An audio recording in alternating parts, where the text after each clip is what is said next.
Morning, an enormously warm welcome to you. I wonder how you're feeling today and whether you are someone like I definitely was without even realizing it, someone that ran away from any of my feelings. I was incredibly controlled and I'd been definitely drip fed with this very powerful message that some feelings were bad and some feelings were good. So I endlessly I topped and tailed my feelings, and I attempted to stay in a rather controlled way of just being fine. So I then ended up in my life having the privilege of two glorious stepchildren, and we used to play this game every day that I picked them up from school, where we would decide which bit of fine we were. So for those of you that don't know this, but I think most people have heard of maybe this very funny thing that fine, which most English people say all the time, means frightened, insecure, neurotic, and emotional. So the children used to come back from school and we'd play this game, and they call me the bear, and they used to say, "Bear, hold on. No, we're not frightened today. Emotional, no. Neurotic, maybe," etc. And every day of the week it would slightly change, and we would just play. And then they would tell me how they were really feeling. And the reason why I want to talk about this right now is because these modules to do with this seasonal disorder, which is now known as SAD, is affecting many, many people.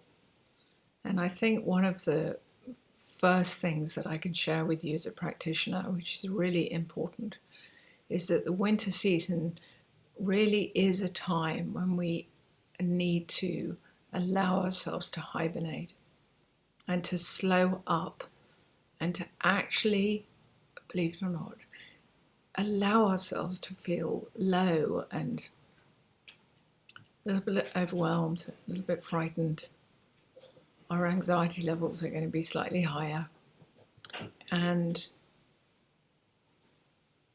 just to rest up a bit more, if we can go to bed earlier and if we can lie in a little bit later.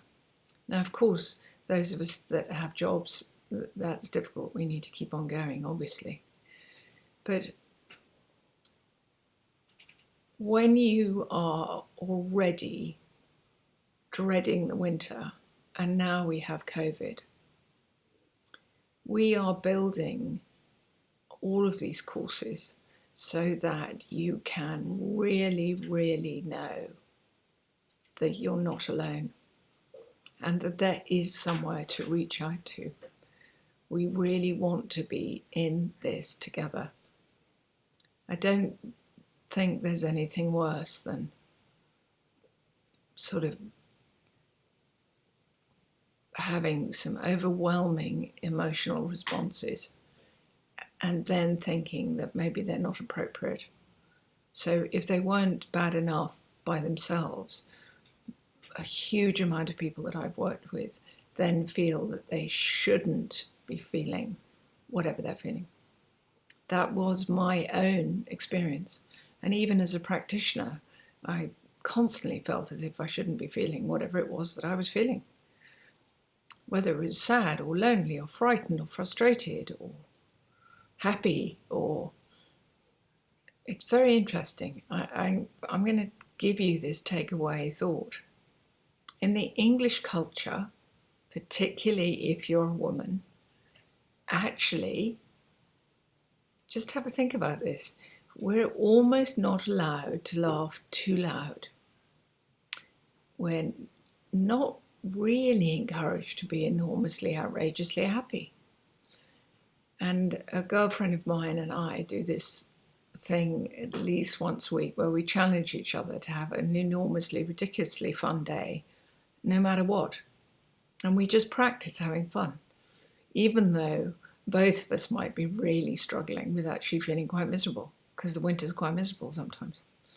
So I look forward to talking to you again, and just take enormous care. What you're feeling is okay.